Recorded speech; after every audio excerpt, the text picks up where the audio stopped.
hear me now?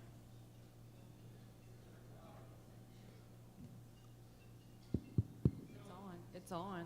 Okay, I just have to hold it up. Okay. Good evening. I'm Melissa Chapman of Matching Chapman Law Firm and the chair of the Walton County Chamber of Commerce Advocacy and Public Policy Committee. We're pleased to host this political candidate forum tonight, allowing the citizens of Social Circle to hear from candidates with opposition in the upcoming November election. Thank you to the Church at the Grove for allowing us to have the forum here. I'm a resident of Walton County, but I do not vote in this city election. I want to direct your attention to our timekeeper tonight, Carrie Rowe, Director of Fun Experiences with the Walton County Chamber. When you have 30 seconds left, she will hold up a 30 sign for your 30-second warning. When your time is up, she will hold up a 0 sign. At that time, please finish your sentence and your time will end. Our format tonight, each candidate will have a 3-minute introduction. Following all introductions, we will ask the candidates pre-submitted questions. Each candidate will have 1 minute to answer each question. We will rotate the order of who answers the question first each time.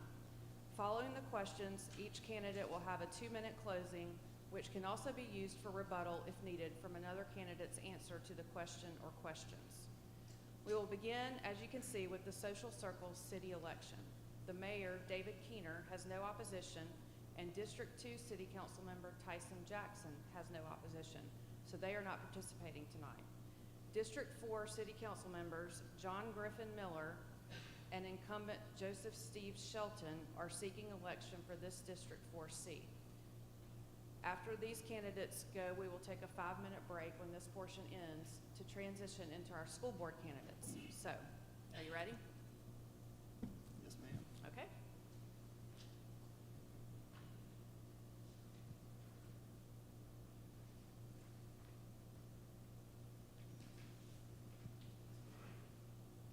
Question 1 will be answered by Mr. Miller first and then Mr. Shelton. The question is, there are currently a dozen or so brick and mortar shops in the historic... Oh, sorry, yes. Okay. Introduction. I got you. Am I going first? You can, yes. Okay, fantastic. Well, first of all, thank you for putting this on this evening and giving us a chance to have a conversation. And really, as elected officials, that's what we should be doing, is having conversations with the folks that we're honored enough to represent. My name is John Miller. My wife, Kathleen, and I have 7 children, 3 of which have graduated from Social Circle High School, 1 of which has graduated from Emory, and 3 that are currently in the school system. I have a 4th grader, 7th grader, and a 9th grader. Together with my wife, we own JK Design, which is located directly downtown, borders most of Friendship Park, and we also have a 50-acre horse farm on East Hightower and Knox Chapel. We built our house here 18 years ago over off Lakewood. We actually bought our property from the former Mayor Burgess, so it's all his fault. But anyway, we've loved it here. We knew from the moment I pulled down that lot and looked at it that we envisioned our house, we envisioned raising our family here, and it has been an absolute blessing. And I'm looking forward to the opportunity to serve you as your city council person. But in order to really understand who I am, I have to kind of give a good old Southern testimonial. See, not a lot of people know this, but I was actually born John Griffin. I was actually stolen from my father when I was 2 years old and moved to Houston, Texas. When I was 12, they got divorced, and started a 3.5-year really dark period in my life. We were nomads. We were homeless from time to time. We moved every 3 to 4 months. We went without food, water. I would actually heat up cans of beans on the makeshift campfire on the patio to feed myself and my 2 brothers. I loved basketball, which was a saving grace because I actually spent lots of nights sleeping on the bleachers at the basketball court because I felt more safe and secure there than I did in my own home. So when I was 16, I escaped that life. And the reason why it's relevant tonight, in order for you to get to know who I am, is that I live my life with a great deal of optimism because I know that my darkest days are behind me. I want to bring that optimism to the city. I feel like we need a government that listens to us more. I think we're speaking loud and clear, but we need them to listen more. We need to reorganize our priorities that serve our citizens first, before outside or personal interests. We need to strengthen the independence of our elected bodies. We need a comprehensive review of our ordinances to make sure that they were made for the right reasons. And I look forward to talking a bit more about that this evening. Thank you. Mr. Shelton. Most of y'all know me. I grew up here. I've lived here my whole life. Been here 59 years. Social Circle is a unique place. It's hard to describe. Most of the people help. Well, my grandmother and my mother raised me and my brother with the help of a lot of people.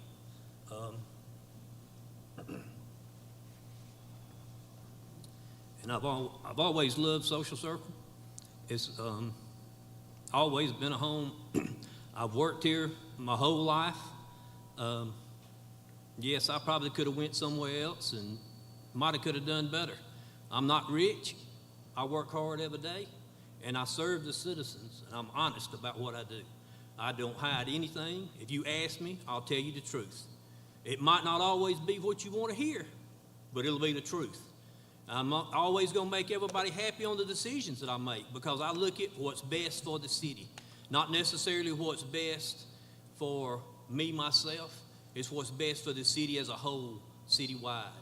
And like I said, it's not going to always make everybody happy. There's no way to make everybody happy with every decision that the city makes. But we don't hide anything. Everything that we do is on our website. And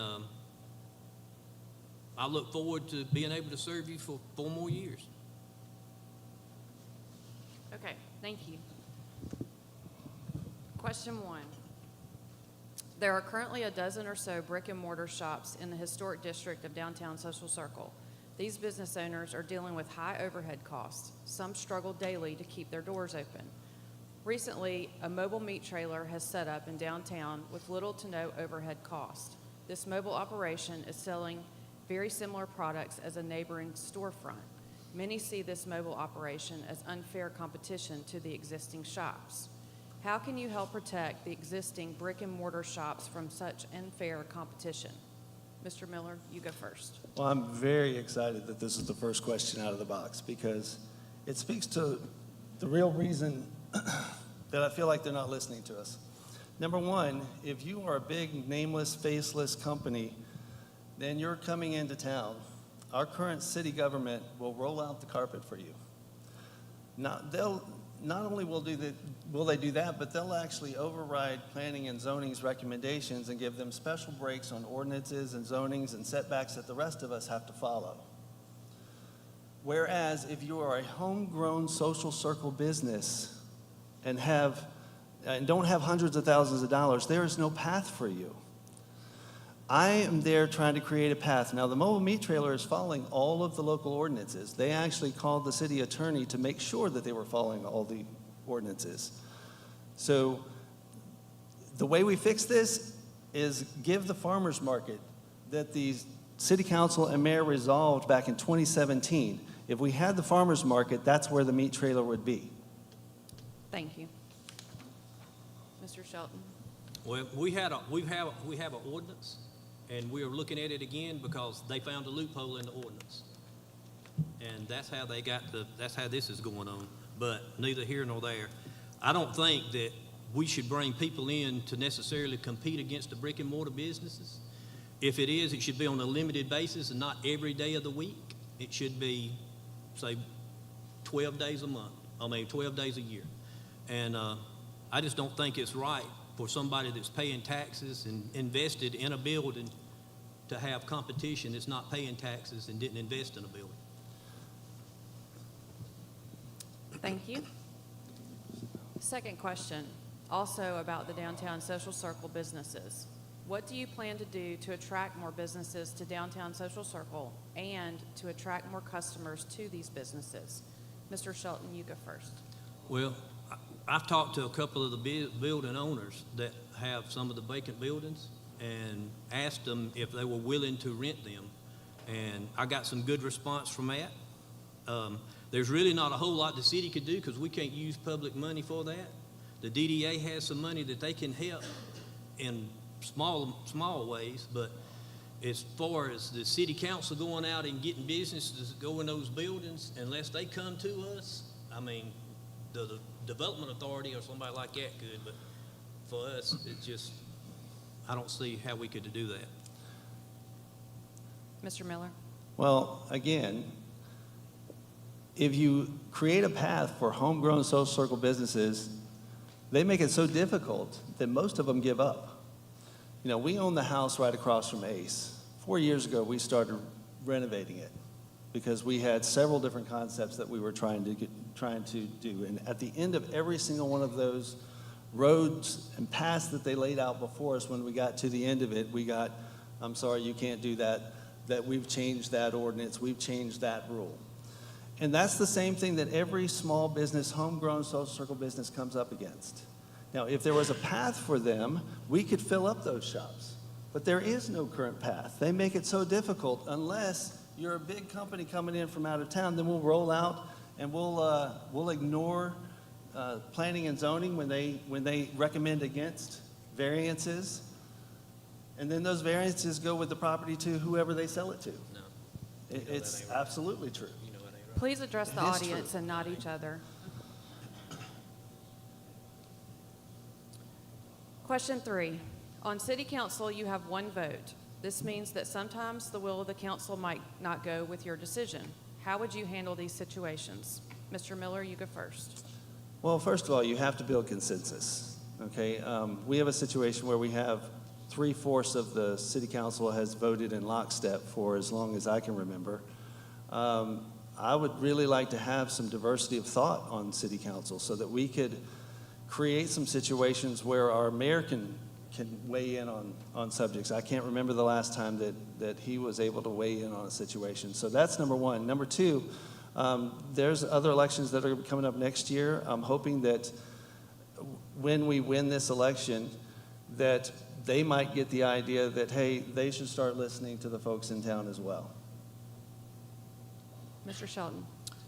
Well, I've been voted against and many times, and it hadn't went my way. I mean, there's times that everybody on the council is just not going to see eye to eye. And having the mayor vote, it's there for a reason. When we tie up, he's the tiebreaker. At times when you don't have a quorum and there's 3 instead of 4 of us there, or if one of us has to recuse ourselves, we would be tying up all the time. And we would end up like the school board did, couldn't make a decision on their property. It doesn't need, the mayor only needs to vote in case of a tie. Question 4. Transparency is a key term that candidates like to use. Due to many decisions made in executive session and the laws around what can and cannot be discussed, how would you handle this? Mr. Shelton. The executive session, we only use executive session in the case of personnel and land acquisitions most of the time. We don't, and when we come out, we have to vote on it in public meeting. The only time, or in case of a lawsuit, or if we're getting sued, the city doesn't hide anything. I mean, everything that we have is on our website. If you want to find it, you go there and look for it.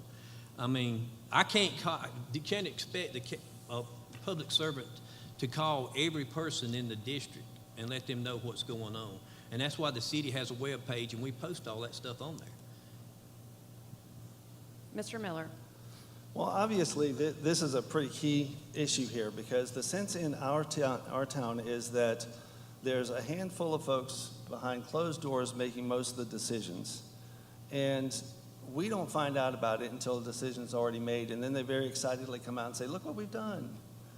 And in a lot of cases, that's against the will of the folks. And there's a real problem when some of our elected officials will not come out publicly and state why they voted the way that they did. If you're an elected official and you can't come out and say why you voted the way you did, then you shouldn't be an elected official.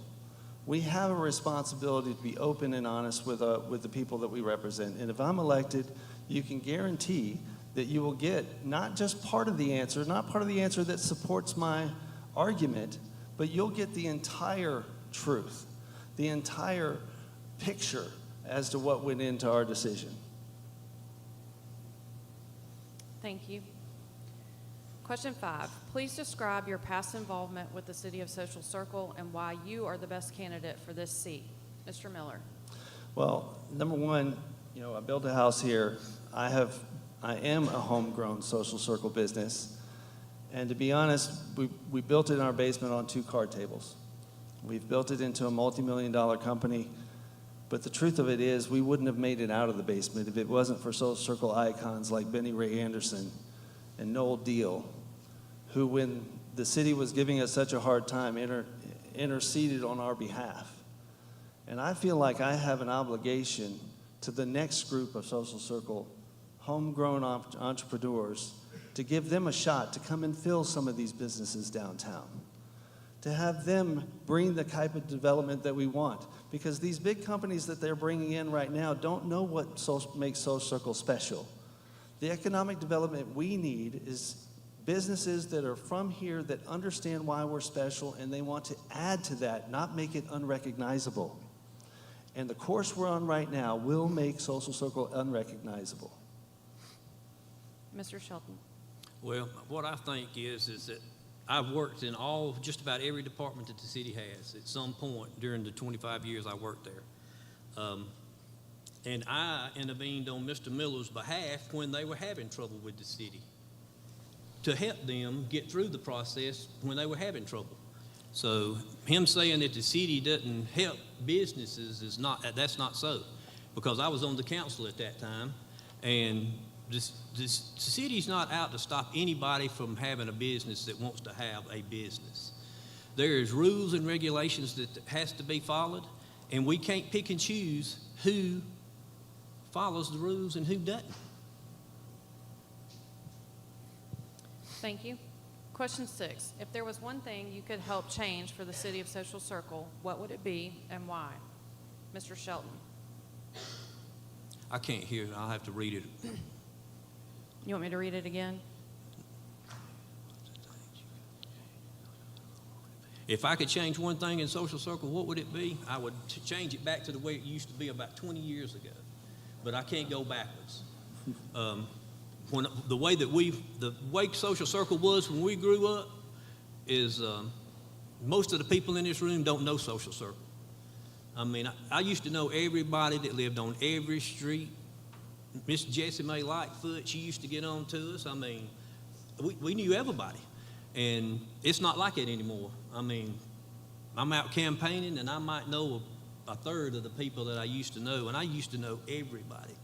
And that's what made Social Circle unique, because everybody knew everybody and we all got along. Yeah, we didn't always agree, but we all got along.